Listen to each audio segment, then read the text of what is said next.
Welcome to the Peer Effect Postbag. I'm James Johnson, joined by Freddie Birley.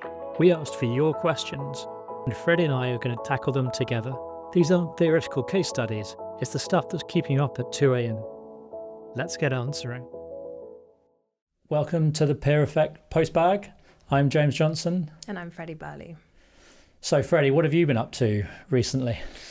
Well, I just got back from diving in Papua, which was honestly it was a trip I'd wanted to do for the last 12 years since I heard about this place.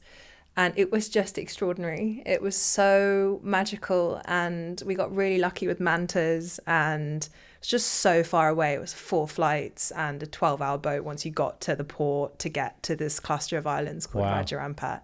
So it's like a big commitment. But it was epic. It was absolutely epic. A very surreal coming back. I felt almost like I was in this kind of wonder world paradise, and you're just also reminded of how extraordinarily beautiful the world is. And I think especially with a lot of the news and what's happening in the world, Earth can feel quite an intense place. And that trip was just this little naivety is bliss moment in time that I really loved. So yeah, that's what's been going on. Are you finding yourself walking on the street and feeling like this massive shadow of these manta rays like still swimming above you? To be fair though, I keep seeing them in the clouds and I'm like in fever dreams. Something's off. Something is off. But no, it was amazing. It was absolutely amazing. Oh, that just sounds, trip of a lifetime territory. It honestly is. I think it's the best trip I've ever done, which is normally I don't even think in that terms, but it was just so epic. So yeah. Wow. Well, from manta rays to investors, question from Mandy today is: in what ways are entrepreneurs and investors the same, and in what ways are they different? I think this is a really important question because I think there are actually lots of ways in which they're the same. And because I spend my time sort of split between coaching venture investors and coaching founders that have raised venture funding, you often get to see those similarities and also differences. So on the ways that they're the same, I think, firstly, both jobs can be very lonely. As a founder, you are responsible in often most contexts of your life, or ultimately responsible. And so whether that's to your team, to your co-founder, to your board, to your investors, to your family, there's a sense of leadership in so many different contexts, and often very few spaces where you can just be human and just say what you're actually thinking and have a whole human experience and not have to be making decisions. And so I think that can be very lonely and quite isolating. And similarly, investing, I don't see it as a team sport. I see it very much as quite a lone wolf sport. And that also can be very lonely, where you're performing in so many different contexts of life, and whether that's with your team, whether that's with founders, whether that's at IC, whether that's on the boards that you sit on, there's a lot of context where ultimately you're responsible. And so I think that loneliness piece is quite similar amongst founders and investors in different ways. I also think both groups are very driven by learning, and this sense of entrepreneurship forces you to learn, both because you have to become almost a different human to lead a company through different stages. And so there's this real sense of personal evolution, but you're often learning in a really deep way as well when it comes to one product and one area.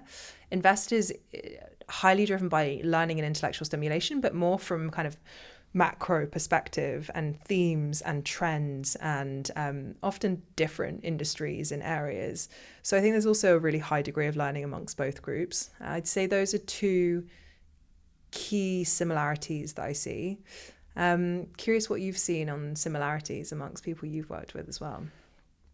I think they're actually building something quite similar as well in terms of VCs are often startups or scale-ups themselves. They are sort of relatively small. They're probably under-resourced for what they need to do. They're driven by sort of a big exit, which is at some stage 7-10 years down the line. Yes. So I think in terms of just type of profile, there's quite a lot of similarities. Sometimes they come from, maybe not enough, but quite often VCs come from an operating background, so that they might even be founders themselves. So they are, I mean, I suppose in many ways they are the same. Yeah.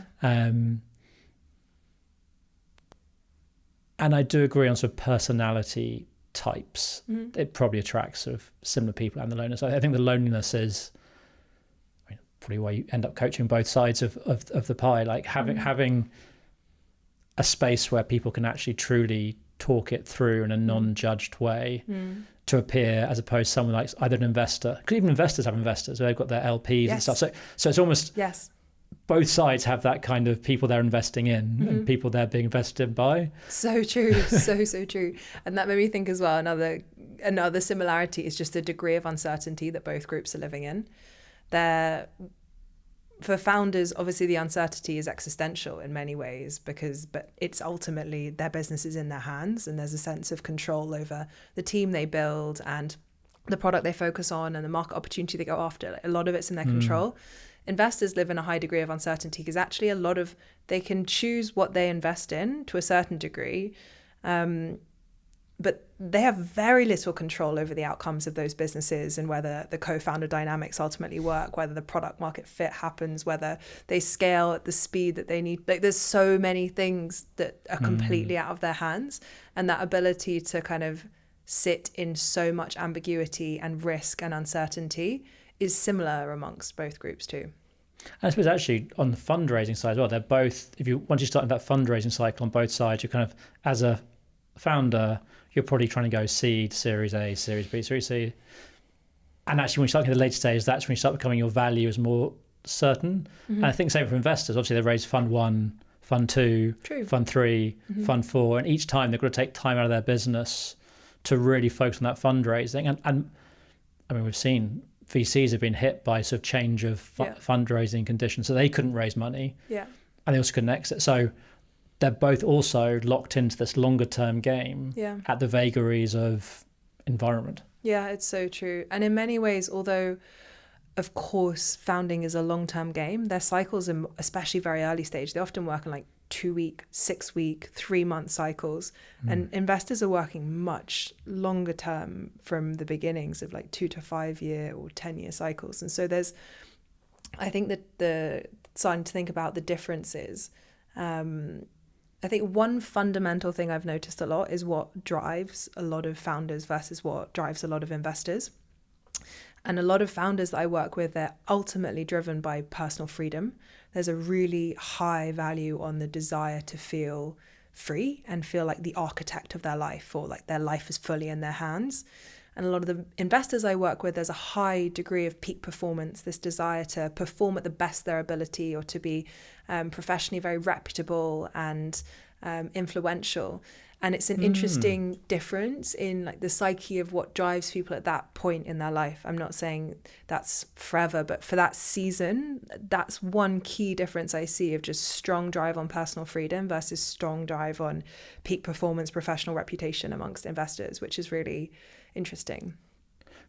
I work a lot more with founders and VCs. How are you seeing that play out, that sort of focus on peak performance? What practical differences do you see that makes? Well, it's just the cues of how you perceive success. So the signals of success. And for being a founder, often the external validation of being successful takes a lot of time.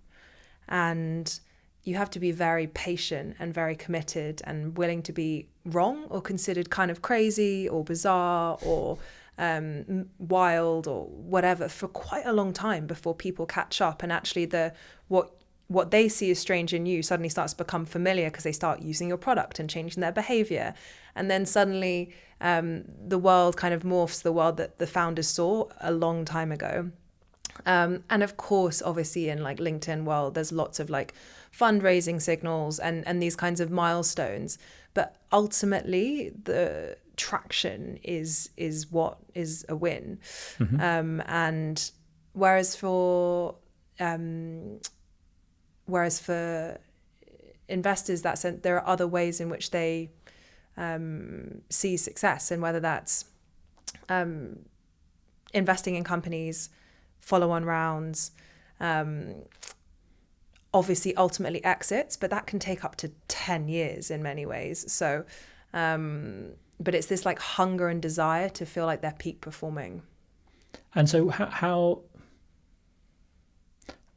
do they get that sort of hit on the peak performance? How do they judge that they are at peak performance? Like that sense of freedom with the founder, having been a founder, I totally know what you mean. Like it's such a strong driver, but you kind of know even on the path, even when you're not achieving your financial targets, you know whether you feel free and often sometimes part of the work is when founders don't feel free, that actually really impacts their performance. So giving them permission to be free again is quite powerful. Yes. But for VCs, how does that sort of drive for peak performance? How do they nourish it? How does it show up? Yeah, firstly, I think it's often clarifying what does it mean for you, and that ambiguity of venture can mean that often people feel like they're underperforming all the time. They're like, I actually don't even know what good looks like. I never feel like I'm doing enough, but I feel like I'm working nonstop, and I feel and I haven't done as many deals as I want to do. And then you could look at their deals versus their team, and they could have done double the next person in their team, but there's still this thought in their head, I haven't done enough. So I think the first question is, what does peak performance this year look like to you? If we got to the end of the year and you were really proud of what you created based on what is in your control, because often the first thought will be like, well, if 2 of my companies exit, that would be great. But ultimately, that's completely out of their control. And so I think also switching the mindset from outcome orientation, which is so out of their hands, into input orientation. So how do we think about how can you master your craft this year? What does it mean to evolve in your craft as an investor? And really digging deep into the traits and the qualities and the way of being. And that could be being able to articulate how they see the world and their own personal thesis and the area that they want to focus on, and then being brave enough to say, this is what I'm going after this year and this is why I'm really excited. Or it could be building a close group or tribe of peers that they share ideas with and share deal flow with, and they're really nurturing those relationships. It could be the number of high quality companies that they're seeing as defined by their own personal metrics. It could be the number of deals that go to IC. It could be the number of deals that they invest in, but starting to frame their inputs and outputs as well, so they know what they're moving towards, but seeing like a lot more of it is in their hands and in their control. Because it feels from what you said before, there's maybe a slight conflict in terms of if they're bounded by peak performance and also industry reputation. It feels like industry reputation ties most closely to, you exited X, which guarantee is not in their control at all. So how would they then sort of tick off the industry perception box if they rightfully lean into sort of what they can control?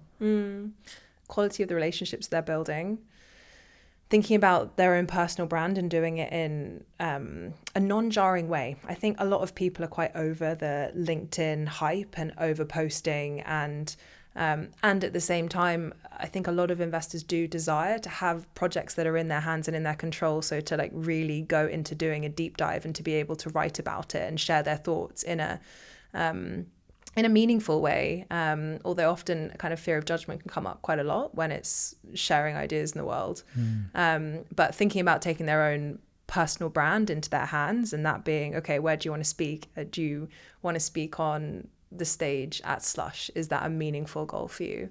And which founder relationships do you want to dig deeper into? So I think, again, coming back to what's in their hands, actually a lot of brand building or peak performing is in their hands in terms of inputs, and then you also have to wait for the serendipities of life and the coincidences and the things that are out of your control, like ultimately having an exit, which is obviously one of the big signals too. So I think to summarize for this question, it feels like there are probably more similarities than there are differences, but the big one does feel to be this kind of freedom versus peak performance driver. And yes, and also sorry, one final thought too, but investing is a craft in many ways. And I think about founders as creators. And that's a key difference, is being a master of your craft is different from creating something in the world. And that difference of being more in a service posture and a product posture, different too. But yeah, it's a really interesting one. And I feel like we could talk for a long time on this. I'm sure we'll get more questions on this in the future. Yeah. Well, thank you for today. Everyone listening, we'll see you next week. And if you have any questions, as always, just reach out at hello@peer-effect.com, and happy scaling.